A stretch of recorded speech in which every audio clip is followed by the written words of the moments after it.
We are about to make history this week on Kickin' It With Kunkel. 2 interviews, 2 conversations for the price of 1.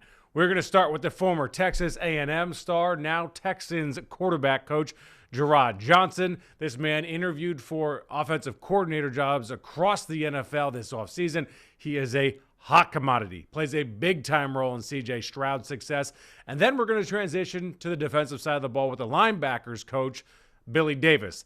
This dude has coached everywhere. 27 years in the NFL. He's been a ball boy. He's been a defensive coordinator. He was this close, he thought, to becoming a head coach. Still wants to be a head coach in his career.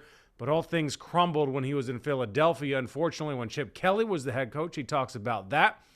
But with Jerrod Johnson, this guy has a wild story. Incredible leader when he was at Texas A&M. He's got a life story that everybody should hear. His dad played an integral role in his life in becoming a leader, lost him at a young age. And the way he's been able to mentor C.J. Stroud, not just on the field, but off the field, has been absolutely fantastic. Kind of 2 peas in a pod, if you will, the way they go about their life and the role that faith plays in their life as well. So, Kickin' It With Kunkel, 2 episodes, price of 1. Like, click, subscribe if you're on YouTube, if you're on the Fox Local Smart TV app. Tell the world about it. Tell everybody about it, because this show starting to pop off, starting to have a lot of fun, some big-time interviews as we start to get into football season as well. So, Jerrod Johnson, I hope you guys enjoy this interview during training camp. Jerrod, man, first of all, thanks for joining us here on Kickin' It With Kunkel. I love your story. Your relationship with your father, what he taught you, how to act on the field versus off the field, and that all eyes are on you as a quarterback, especially growing up in the Humble area, going to Texas A&M. So with all that said, what kind of lessons can you teach CJ, in the big picture life stuff off the field around here? Yeah, I mean, first off, CJ has a great family. He came in with a great faith base, with a great background, with a great foundation of who he is as a person. So for me, a lot of my experiences, things I've experienced, things like you said I learned from my dad, is really just like the levity of the position, and so as his quarterback coach and me growing up as a quarterback, just everybody always knows who their quarterback is, right? You can ask anybody growing up, they'll tell you who their high school quarterback was, It only escalates to everybody in college can tell you who their college quarterback was, and the whole city knows he's quarterback for the Texans, So he's a great kid. I mean, he makes his own decisions, and he's got a pretty good foundation, but I just try to, share with him that, the position comes with some levity. Just be aware of that and everything that you do, and everything else take care of itself. I don't think people realize how much comes with being a quarterback in the NFL. Like, knowing the playbook, of course, knowing everyone else's routes and their assignments, of course, right? But then also, to your point, everyone knows who you are. You're in charge of the entire mood of the locker room. You're in charge of everything that involves the city and the locker room and the stadium.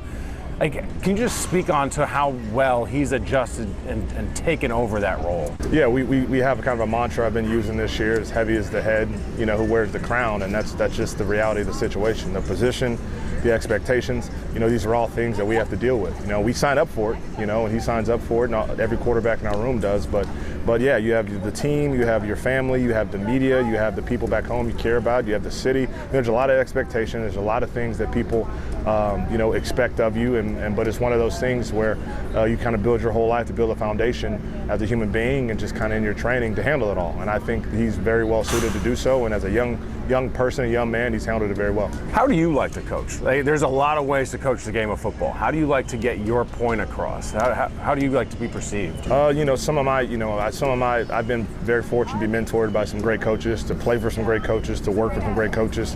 But for me, it's just authentic. You got to be I tell the players they got to be the best version of themselves. I'm gonna be myself. I try to build it off relationships. I want those guys to know that I care, but also to be vulnerable, be honest, to where it's a two-way street. I'm gonna be honest with them. If I see something, I have to be honest. It's my job, and I did. I love them to give me honest feedback. And so I think it's my job. And I actually got this from Zach Taylor when, talking about how he dealt with Joe Burrow as a rookie. That really helped me, as a quarterback coach. It's like it's our job to kind of guide them on their journey of finding, who they're ultimately going to be.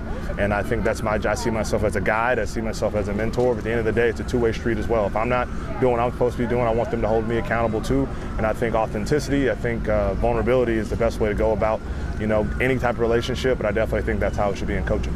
One of my favorite things that CJ said was at the podium like a couple weeks ago. He said, listen, I'm vulnerable to wanting to get coached. I want to get better. I know I'm not where I need to be. I know I want to get over here, and I need to be vulnerable. How easy is it to coach a dude that wants to get coached and knows he's not the greatest thing to hit earth? Yeah, well, I think every competitor, and I think CJ's had the very fortunate experiences to be around some of the best, to get access to some of those guys, and I think that's one of the messages I think they told him is like, you got to always want to get better. And so for me, I mean, none of this is easy. It's hard at all. We got a hard job. If we don't perform, we won't be here. And that's just that's the nature of the business. And everybody knows that, but at the end of the day, we got to do our best to try to get better every day. And I think he has that mindset. So it's hard, but it does make my job easier to know that he wants to be coached and he wants to be honest with him and try to find ways for him to get better, regardless if he's having success, but regardless if it's not going so well. He wants to get that information to help him kind of peak to who he's going to be. Faith is a huge part of your life. Faith is a huge part of this locker room. I mean, between CJ Stroud, Will Anderson, Brevin Jordan, a lot of guys. They've talked about it outwardly at the podium or in the locker room. How much of a role does that play in this team bonding and coming together? I think it's huge. I think, I grew up as a man of faith. I grew up Catholic, going to St. Mary Catholic Church in Humble, Texas. My dad was a devout Catholic. It's a big part of my life. It's a big part of CJ's life. I know Case in our room. We just hired Mikado, who's been in the Houston area for a long time, to come on with our team. I do think it's D'Amico. I think he gives us all a foundation and respect for each other as men of faith. But it's one of those things I think it can bring people together, regardless of how you practice, regardless of what you believe. Just knowing that there's other men of faith really helps us all kind of get through the ups and downs of what we're doing together. Take me behind the scenes real quick of like a Bible study or a chapel that you guys have as a team. What's that look like? I mean, really for us, like I said, like we have I go to Mass, we have Bible study in chapel. So honestly, like I go to Mass and, there's Bible study in chapel. But I just do think the conversation we have in the room about the world, about things in life, all comes from a place of God with faith. We all don't have the same opinions. We all don't have the same backgrounds. But I think the cool thing about football is the more shared common beliefs you have, it brings us all together. And so, like I said, I don't have a specific example, but I know that knowing those guys are faith-based really helps our room, and it's been really positive for us. That's the one thing I miss about sports is that you can have any conversation with somebody in the locker room and different walks of life everywhere. No matter what you look like, no matter what you believe, you can have open conversations. Then you fight for that dude even that much harder on the field. And it seems like this team has that. Yeah, that's the best thing to me about football and about a locker room. A whole lot of different personalities, a whole lot of different backgrounds, a whole lot of different opinions, but there's a respect level of we're all teammates. We all know we care about each other. We're all striving for the same goal. So if somebody differs from opinion from you, you respect it, and we all keep moving on and just kind of love each other for who we are and what we're trying to do. Finally, what was this offseason like for you? Because you were a popular name in the offseason. You were around a lot of buildings, a lot of offices, doing a lot of conversations and interviews. Yeah, it was a great learning experience for me. I was very fortunate to get a lot of opportunities to interview for some jobs and whatnot, but I think it's a testament to what we've done here.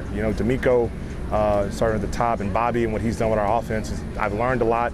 I've gained a lot of exposure from us winning, and I think that's what our mindset is going into this year. If we all take care of business and the team does well, good things happen to everybody. So it was a huge learning experience for me, but as somebody, like I said, from Humble, Texas, born and raised here, I'm happy to be back a second year, and our family loves being at home and close to family and just enjoying where we are, and at the end of the day, I'm going to grow where I'm planted, and I'm just looking forward to the year. How important is it that you guys do have this coaching staff, again, around this group of players? I think it's important. You want continuity, but every year it's different. Every year brings its own set of challenges, and this year we got to rebuild it again and handle the road that's going to be coming for us this year. But I do think it helps to have that continuity that we got as good a chance as anyone. It's all right. The fans only are saying Super Bowl or bust this year. Expectations are low. I appreciate you, man. Thanks for coming on, bud. All right, now let's get into the defensive side of the ball. I already kind of talked to you a little bit about Billy Davis. This guy has seen all of it. So first of all, he was a quarterback and wide receiver at Cincinnati, now coaching on the defensive side of the ball. He tells a really cool story from Bill Cowher when he was with the Steelers as to how he got to the defensive side of the ball. He was also the best man in Urban Meyer's wedding, so they have a big-time relationship. Also coached at Ohio State, which brings me to another story that he tells. He told Nick Caserio, the Texans general manager, the first time that they met at the Combine, that they needed to go out and draft Cade Stover. So Billy likes to have his opinion heard. He knows what he's talking about. He knows both sides of the ball. He is a great dude. He's been in the league forever. So I hope you guys enjoy this conversation with Linebackers coach Billy Davis. First of all, let's start with the important stuff. Bill or Billy Davis? What do you like? I've been both my whole life. Actually, the story behind it is I started with the Steelers and Bill Cowher. So I came into the league as Bill. But he was tired of everyone saying, because I was the gopher, so everyone was saying, hey, Bill, get this. Hey, Bill. He said, that's it. You're Billy. I'm Bill. You're Billy. I said, okay, so I'll go Billy. And then I was Billy for a little while. Now, later on in life, I've got a son named Billy, so I try to move to Bill now. But it doesn't matter either way. You can just be BD. There you go. It's probably better. You've coached 27 years. First of all, your why. Well, why did you get into coaching? What keeps you coaching? What's your why and your purpose every day you come out here in these scorchers? So this has been part of my life since I can remember. 1976, my father caught on with the Philadelphia Eagles and coached Vermeil.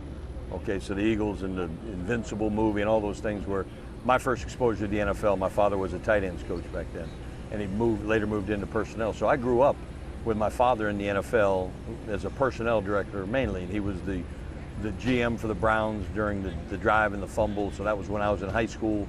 Everything about me was I was around the NFL players.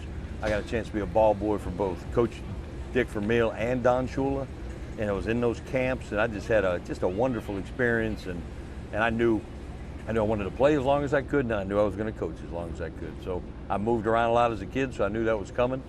My kids wish we didn't move as much, but that's part of it. What does one learn as a ball boy? I assume you look back and you realize you learned a lot more than maybe you did in the moment? You hear every conversation that those players have. They act like you're not there, and they're having all the conversations. You get an in-depth perspective through the player's eyes when you're that ball boy that really isn't even there. Kind of a fly on the wall type of situation. What's a conversation that you remember that you'll never forget that you love to tell over a beer? I don't know. I have to probably save those for the beer. Next time we'll get some beers. Yeah. Can you remember all the teams that you've coached for in order? I can. Do it. All right, boy. So I started with the Pittsburgh Steelers and Bill Cowher. From there, I went with the expansion team, Carolina Panthers and Dom Capers. From there, I went to the Cleveland Browns, and then from the Browns, I went to the Green Bay Packers. From the Green Bay Packers, I went to the Atlanta Falcons. Atlanta Falcons to the New York Giants. New York Giants to the 49ers. 49ers to the Cardinals. Cardinals to the Browns again. From the Browns, I went to Philadelphia Eagles with Chip Kelly. From the Eagles, I went to Ohio State, Urban Meyer's last 3 years. From Ohio State, I went to Arizona, Cardinals again, and now I'm here. You just love moving? Like, what's this? You gonna deal with this U-Haul? job? Everyone thinks that while you're in the NFL as a coach, you move because you move up, and you move because you move down. You can get a contract extension, but the head coach gets fired, everybody gets fired a lot of times. So there's all kind of reasons why it's so hard to hold on to a job in the NFL.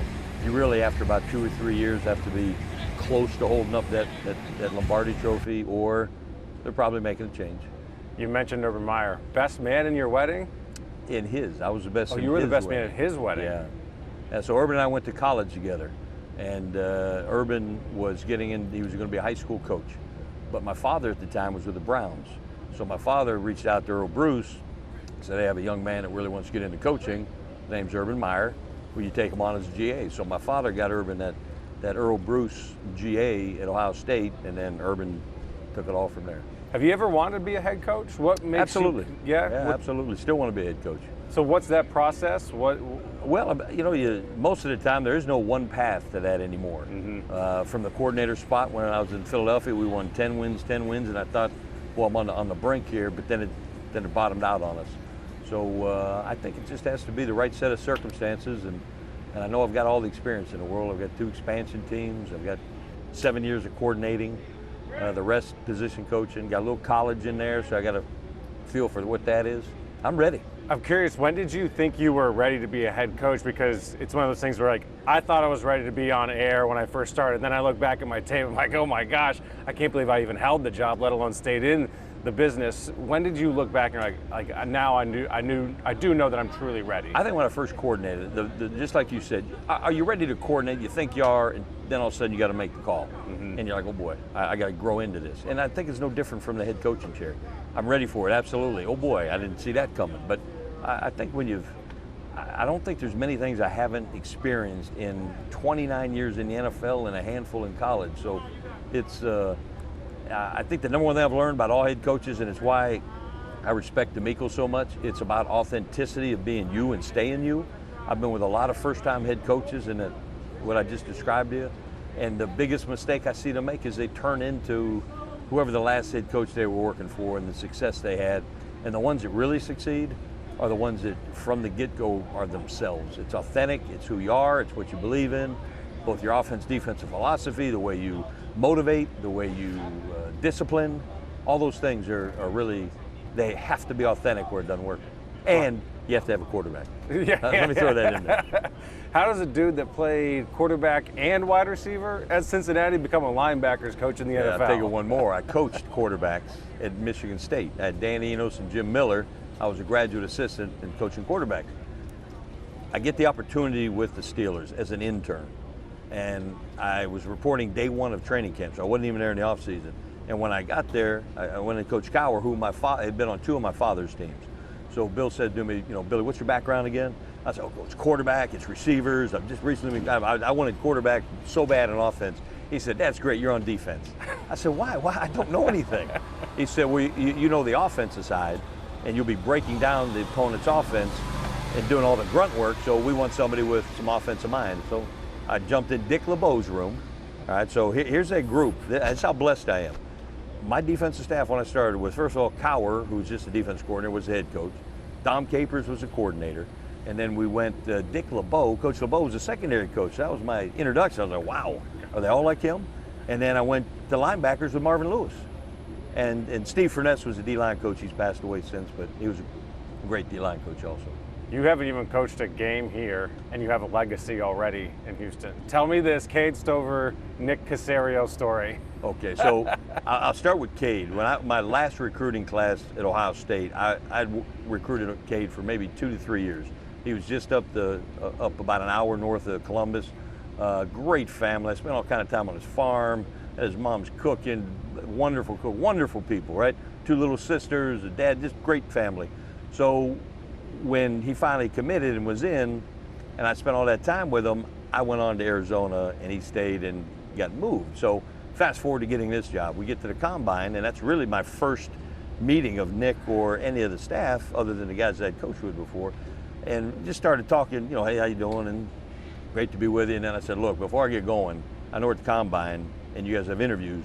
There's one guy, I don't know what round, I don't know when you get him or what, that's your job, but we want Cade Stover on this team. You want Cade Stover on our team because of who he is and how he just competes, and he's a grown man as a rookie, and I knew he'd come in and be him. He's just being him is all he's doing.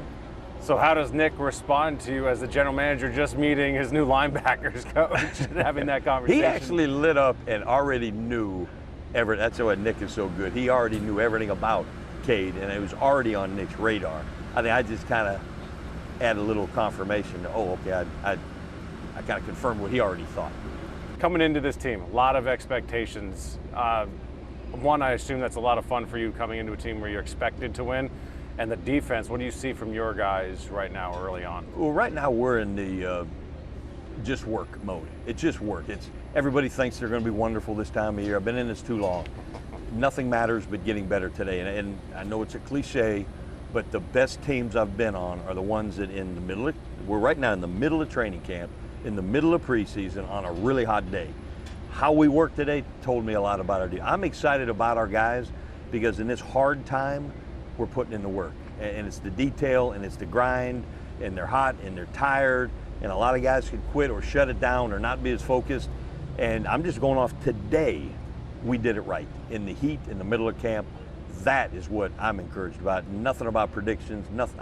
All that is, it never pans out that way. It's you put mean in the what work. we do doesn't mean anything? No, I didn't say that. That was your words, not mine. You've coached Hall of Famers like Kevin Green. Yes. You've coached a lot of linebackers through your career. Who's the greatest linebacker, greatest defensive player you've ever coached? I can't say one guy. I really can't. I mean, you talk about Kevin Green. Sam Mills was in there as an inside backer at 5'9", one of the most detailed, driven inside backers I've ever been around. 5'9", and boy, I tell you what, he made every play. It was just locked in. I've had so many. Keith Brooking in Atlanta. I had DeQuell Jackson in Cleveland. Scott Fujita. I could go on and on. These guys just. It's been a fun career, and I've had a lot of great people around. I left a lot out, but I've had Chandler Jones. We had 19 sacks 2 years ago coaching the outside backers with Chandler, the best year ever. We got one more sack. He gets the defensive MVP of the league that year. We just needed one more. But those guys were all fun to coach, and the Jordan Hicks and D'Amico. So D'Amico, I was with D'Amico today, and I apologized to him for having so many calls on defense and having him do so many things as I'm watching how clear we are. And I said, D'Amico, I blame you, I apologize to you, and I blame you because you could handle it. You know what I'm saying? So he was like Sam Mills. D'Amico, Sam Mills were the pure coaches that were on the field. That there's nothing you couldn't give D'Amico that when it activated during the game, he could recognize it. And you have to have a calm mind to do that. And you see that in his head coaching. No matter how crazy it gets, D'Amico has the ability to stay in a calm mind. All right, he, a lot of energy, but his mind is calm, and that's the way he was as a player. And that's what you need when all the pressure's on and the whole world's watching, and this is the play call you have, or you have to make this play. A calm mind with a lot of energy in your body is the people that succeed in this league. Billy, appreciate your time, brother. My pleasure. Thanks, dude, for doing it. That was a lot of fun.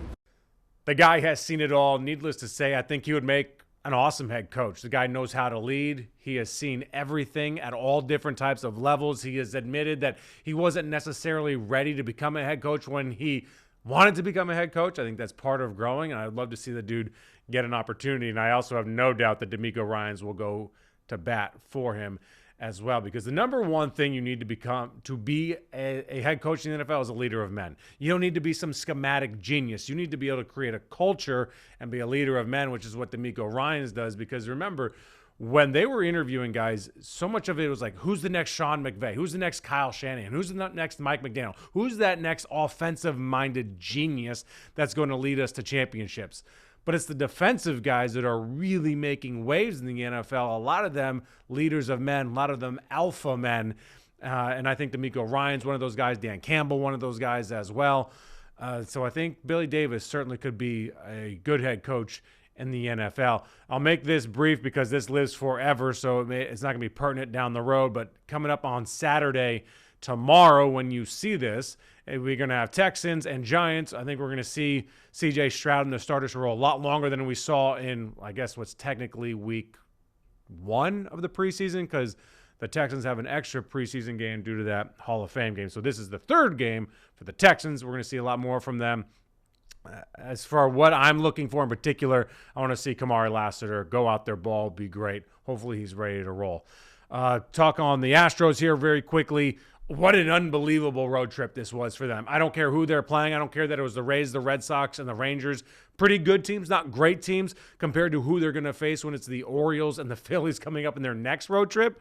But with that aside, to go out and win 8 of 9 on the road in the big leagues is a serious accomplishment. Nothing should be taken away from that. And now they're starting to create a little bit of a gap against the Mariners. Not playing their best baseball, but you'd like to see that gap be a little bit bigger when you win 8 of 9. But nonetheless, the end of the season is going to be a lot of fun because the second to last series of the year for the Astros are the Mariners here in Houston at Minute Maid Park. That's the best part. And then they go on the road to finish out the season against the Indians.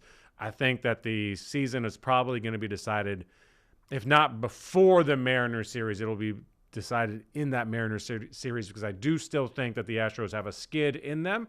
They haven't shown to be that consistent all year long. Now, maybe this is the true, real Astros team that we've been waiting for, and this is who they are, winning 8 of 9. Doubt it. But the point is, I think it comes down to the end of the series. All right. What else? We still have a really good interview with Andrew Johnson coming your way on Kicking It With Kunkel. We don't know when we're going to air it yet. And if you're thinking, who the heck is Andrew Johnson? That is Toro. He was awesome. He sat in this chair next to me. A great interview. I got to wrap this episode up, though. Please like, click, subscribe, everything on YouTube. This is Kicking It With Kunkel. We're going to see you guys again next weekend.